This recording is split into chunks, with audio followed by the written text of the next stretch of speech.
Assalamualaikum warahmatullahi wabarakatuh. Pada kesempatan ini saya Jumiran CGP Angkatan 11 Kabupaten Brebes.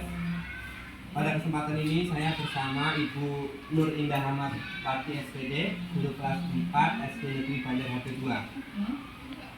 Assalamualaikum Bu Indah. Bagaimana kabarnya Bu hari ini? Alhamdulillah baik Pak. Alhamdulillah. Sebelumnya saya sampaikan terima kasih ya Bu.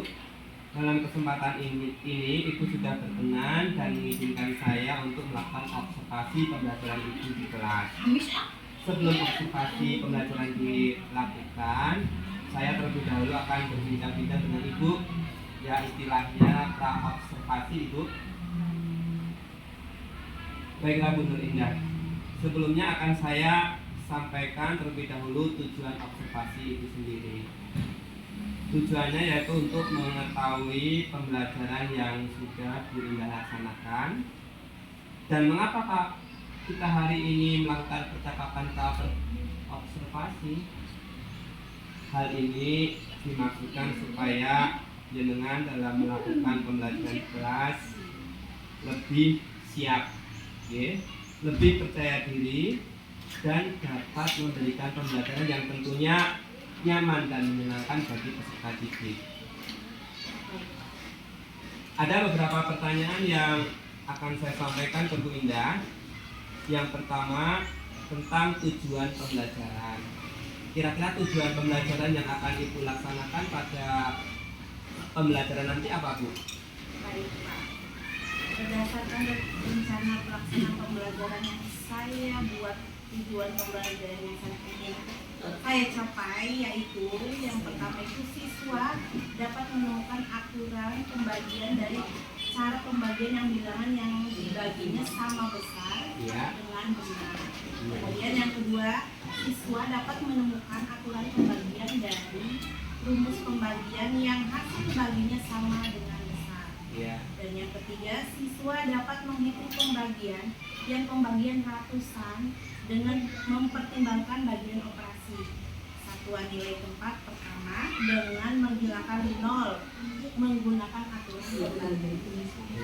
Baik, jadi ada 3 tujuan pembelajaran ya Bu ya. Nah, sedangkan area pengembangan yang ingin Ibu capai apa Bu? Atau Ibu tingkatkan? Baik, untuk area pengembangan yang bisa saya tingkatkan adalah sebagai berikut ya Pak. Yang pertama, mengembangkan lingkungan kelas yang memfasilitasi murid belajar nyaman. Kenyamanan lingkungan belajar untuk memenuhi kebutuhan belajar murid. Kemudian penggunaan komunikasi positif. Kemudian yang kedua ada memandu proses belajar mengajar yang efektif. Di antaranya itu pembukaan proses belajar. Kemudian muatan sosial emosional dalam pembelajaran. Kemudian pendekatan dalam mendampingi murid. Dan terus penggunaan strategi pembelajaran. Dan yang terakhir itu penutupan proses belajar. Berarti ada 2 hal utama ya Bu ya yang akan dikembangkan yang berkaitan dengan kenyamanan lingkungan belajar, komunikasi positif, dan dalam praktek pembelajarannya yang meliputi pembukaan ya, pembelajaran diferensiasi, terus pengembangan kompetensi sosial emosional dan kemampuan dalam menulis komunikasi. Selanjutnya ada hal yang ingin saya tanyakan lagi Bu. Ya, boleh. Untuk strategi yang akan Ibu terapkan dalam pembelajaran berdiferensiasi itu apa Bu? Untuk strategi yang saya terapkan adalah itu pembelajaran berdiferensiasi berdasarkan minat belajar murid. Yang diintegrasikan dengan penerapan belajar sosial emosional. Kemudian saya akan membagi kelompok berdasarkan kemampuan, keterampilan dan keaktifan belajar murid. Untuk model yang akan menerapkan pembelajaran berbasis masalah atau PBL (Problem Based Learning).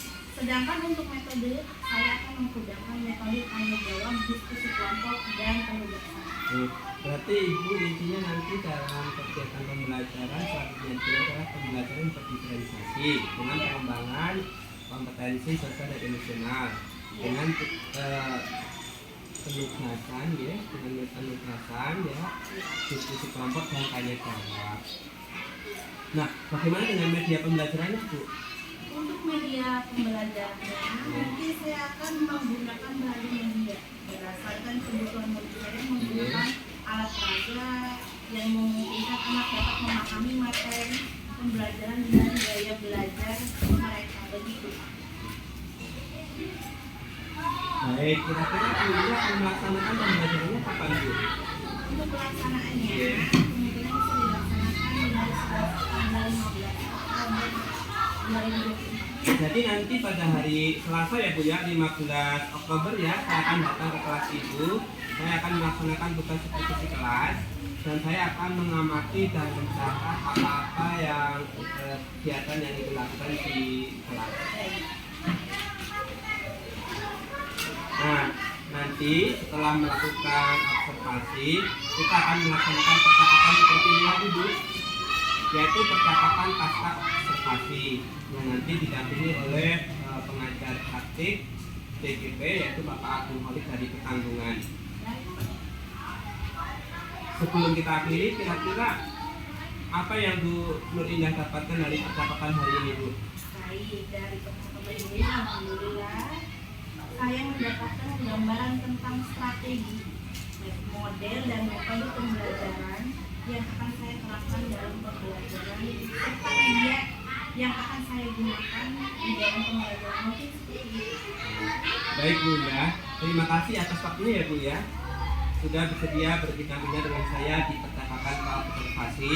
Sampai bertemu lagi kegiatan observasi pada hari Selasa nanti ya Bu ya, tanggal 15 Oktober 2024 besok. Semangat ya Bu selalu. Demikian percakapan pra-observasi kami. Sampai bertemu di kegiatan kelas di percakapan pasca observasi. Wassalamualaikum warahmatullahi wabarakatuh. Terima kasih Bu Indah. Waalaikumsalam warahmatullahi wabarakatuh. Sama-sama. Terima kasih Bu.